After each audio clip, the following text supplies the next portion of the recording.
people die each year from water-related diseases? 3.4 million people die each year from waterborne diseases, according to the World Health Organization. All right, so what are some diseases that are waterborne? Because I don't think everyone actually knows which diseases come from the water. Well, they are generally gastrointestinal or diarrheal diseases. They are caused by things like E. coli, cholera, and other such pathogens. Okay, so in simple terms, the stomach. Yeah, yeah, and the gut. Now, what's the state of drinking water in South Africa? Well, I mean, in the big cities, you can get really great drinking water, but in the rural areas, it's kind of hit or miss. Like the towns that we were working in, which was in the Limpopo province, there was not reliable drinking water in a lot of the villages. There was pipes that sometimes had water coming out of it, sometimes didn't. I can't really speak on a whole for the rest of the country, but it needs to be improved. All right, now you invented the Drinkable Book. Can you tell us a little bit more about what that is? So the Drinkable Book is two things. It's a manual to tell you why you need to have clean drinking water and how to use it. And so the special thing about the Drinkable Book is that the paper itself can be used as a water filter to kill bacteria and other pathogens that are in the drinking water. So essentially, it comes in a filter box that you can take the filter and paper and put it directly in the box and pour your water through it and have clean water afterwards.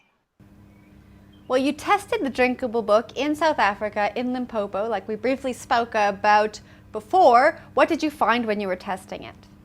Well, first of all, we tested it only with water sources from like a couple streams in the Toyando area.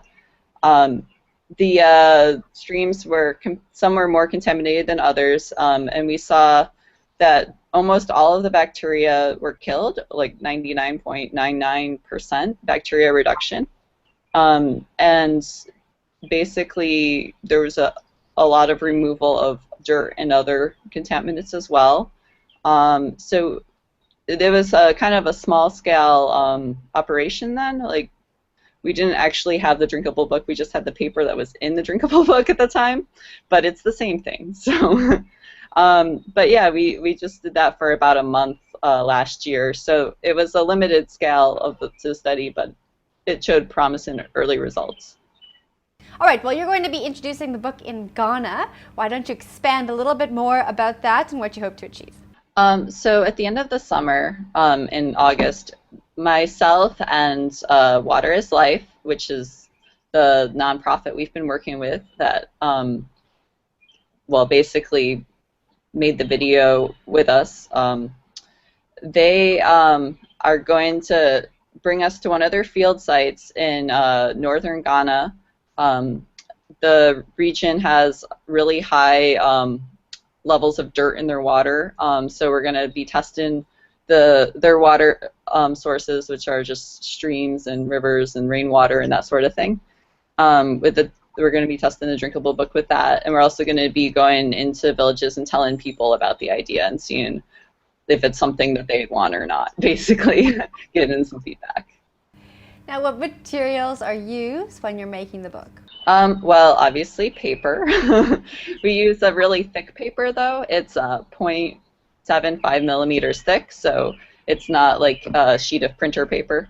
And this paper also is special because there's silver nanoparticles in it, which are very toxic to bacteria, but have little to no effect on humans.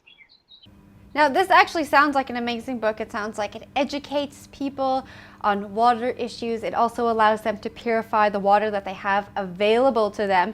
Do you plan to make this book commercially viable? Oh, yeah. Our plan is to do these field studies with Water is Life, as I mentioned. And then in 2015, we plan to start, larger scale production, and hopefully it'll be sent to people all over the world soon.